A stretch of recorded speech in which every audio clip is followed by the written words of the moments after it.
Leader of opposition Rahul Gandhi గారు వాళ్ళ party office open చేసుకుంటూ మాట్లాడినటువంటి మాటలు మొత్తం దేశ ప్రజలందరినీ కూడా సంభ్రమాచార్యాలకు గురి చేశారు.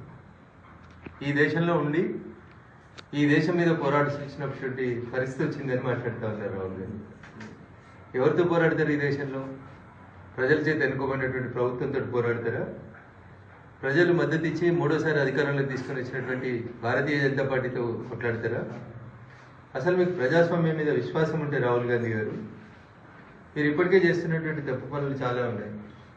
బయట దేశాలకు వెళ్ళి భారతదేశాన్ని కించపరుస్తూ మాట్లాడతారు. నోటికి ఏదొస్తే అది మాట్లాడుతూ ఉంటారు. పాకిస్తాన్ ప్రేరేపిత ఉగ్రవాదాన్ని బలంగా ఉందనేటువంటి మాటల్ని బయట ప్రపంచానికి చెప్తా ఉంటారు. ఓవరాల్గా వీటన్నిటినే ఈ దేశ ప్రజలు 2014 నుంచి మూడోసారి ఒక ప్రభుత్వానికి, ఒక నాయకునికి మద్దతుగా అండగా నిలబడ్డారు. ఇంకా జ్ఞానోదయం కాలేదు సార్కి. ఏం మాట్లాడాలి, ఏం మాట్లాడకూడదు అనేది తెలియదు. మీకు భారతీయ జనతా పార్టీతో కొట్లాడేటువంటి శక్తి లేదు, ఆర్ఎస్ఎస్ గురించి మాట్లాడేటువంటి నైతిక హక్కు లేదు. కాబట్టి విదేశీయులు భారతదేశం మీద దండయాత్ర వేయాలనేటువంటి ఆలోచనతోటి ఎట్లయితే మాట్లాడుతుంటారో అట్లాంటి తప్పుడు మాటలనే మాట్లాడతాడు ఈయన. ఎవరితో కలిసి కొట్లాడతావు? భారతదేశంతో, బంగ్లాదేశ్తో కలిసి కొట్లాడతావా? చైనాతో కలిసి కొట్లాడతావా? పాకిస్తాన్తో కలిసి కొట్లాడతావా? లేకపోతే మీ మదర్ వాళ్ళు ఊరైనటువంటి ఇటలీ వాళ్ళతో కలిసి వాళ్ళ దండయాత్రకు వస్తావా? What is the meaning of it? నీకు రాజకీయంగా ఎన్నికలలో భారతీయ జనతా పార్టీనో ఇంకొక రాజకీయ పార్టీనో సిద్ధాంతపరంగా విభేదాలు ఉంటే సిద్ధాంతపరమైనటువంటి మాట్లాడండి, లీడర్ ఆఫ్ అపోజిషన్గా మాట్లాడు. అంతేగాని ఈ దేశం మీద చేతులేమో రాజ్యాంగ పుస్తకాలు పట్టుకొని తిరుగుతారు. మాట్లాడేటువంటి మాటలేమో ఇంకొక రకమైనటువంటి మాటలు మాట్లాడతారు. అందుకనే రాహుల్ గాంధీ గారు, కాంగ్రెస్ పార్టీ పెద్దలు మళ్ళీ ఒకసారి ఆలోచించుకోవాల్సినటువంటి అవసరం ఉంది. ఈ దేశం కోసం, జాతీయవాదం కోసం కొట్లాడేటువంటి పార్టీ భారతీయ జనతా పార్టీ. ఈ దేశం బాగుండాలి, ఈ దేశ ప్రజలందరూ బాగుండాలని కొట్లాడేది భారతీయ జనతా పార్టీ. కానీ మీ ఆలోచన విధానం ఎంతసేపు ఈ దేశం మీదనే దాడి చేయాలనేటువంటి మీ ఆలోచన విధానాన్ని భారతీయ జనతా పార్టీ తీవ్రంగా ఖండిస్తా ఉన్నాం. మాకేం అభ్యంతరం లేదు. మీకు ఈ దేశంలో ఉండడం ఇష్టం లేకపోతే ఈ దేశ ప్రజలు ఇచ్చినటువంటి ప్రజాస్వామ్యబద్ధంగా ఉన్నటువంటి ఇంగ్లాండ్ పౌరసత్వాన్ని పునరుద్ధరింపజేసుకోండి, లేదా ఇటలీ పోయి కొత్తగా పౌరసత్వం తీసుకోండి, లేదు బయట దేశాలలో ఏ దేశంతో కలిసి కొట్లాడకు వస్తారో చెప్పుండ్రి. అప్పుడు ఈ దేశ ప్రజలందరూ సంఘటితం అవుతారు. మిమ్మల్ని ఈ దేశ పొలిమేరలు దాటేదాకా బయటికి పంపేదాకా కొట్లాడతారు అనేది మీరు అర్థం చేసుకోవాలి. ప్రజాస్వామ్యం మీద మాకు 100% విశ్వాసం ఉంది. ప్రజాస్వామ్యబద్ధంగానే ఎన్నికలకు పోతా ఉన్నాం. ప్రజలు ఓట్లేస్తేనే గెలుస్తూ వస్తా ఉన్నాం.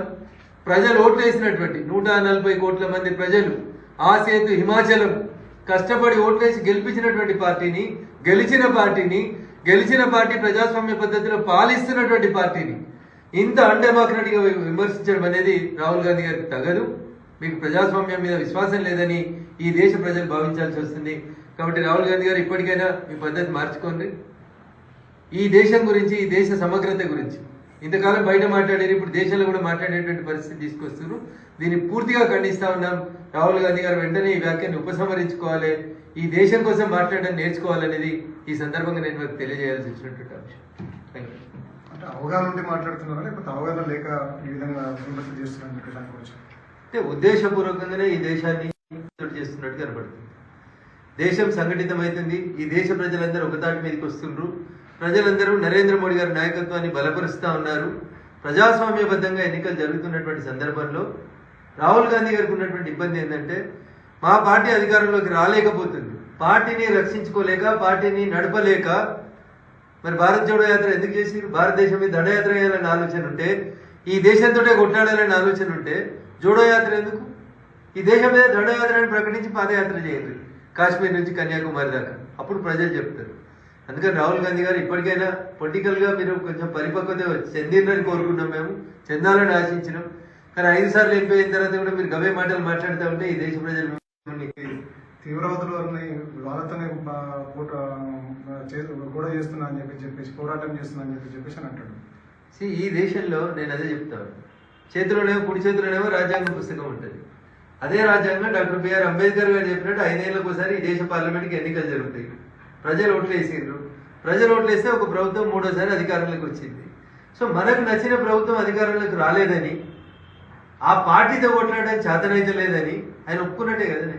బీజేపీని ఆర్ఎస్ఎస్ని కొట్లాడలేను గెలవలేనని అంగీకరించి ఈ రకమైనటువంటి తప్పుడు వ్యాఖ్యానాలు చేస్తా ఉన్నాడు తప్ప ఇంకొకటి లేదు.